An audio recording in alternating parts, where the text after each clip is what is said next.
अस्सलाम वालेकुम।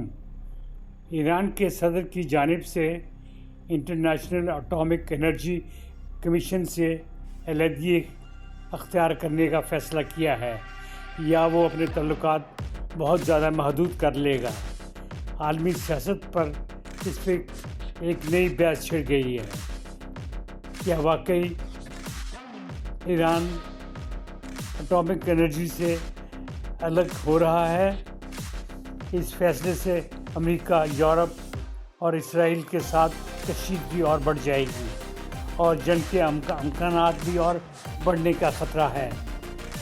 और इसके साथ मशरिक़ वस्ता और मुआशी हालात पर भी बहुत असरात होंगे और पूरी दुनिया पर बल्कि इसके असरात होंगे, क्योंकि इससे आलमी मईशत, सियासत पर बहुत गहरे असरात पड़ेंगे। अमेरिका और यूरोप और इसराइल पहले ही तुले हुए हैं कि इसे ईरान को पूरी तरह अपने काबू में किया जाए और उस पर सख्त से सख्त पाबंदियाँ लगाई जाएं।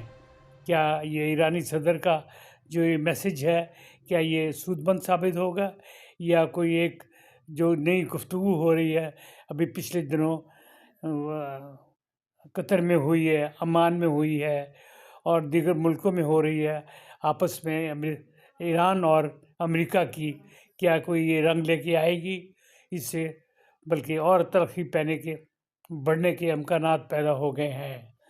हमारे चैनल को आप सब्सक्राइब करें और आप हमारे नई ख़बरें और ताज़ा ख़बरें सुनने के लिए आप हमारे साथ मुकम्मल ताउन करें और हमें सब्सक्राइब करें। शुक्रिया।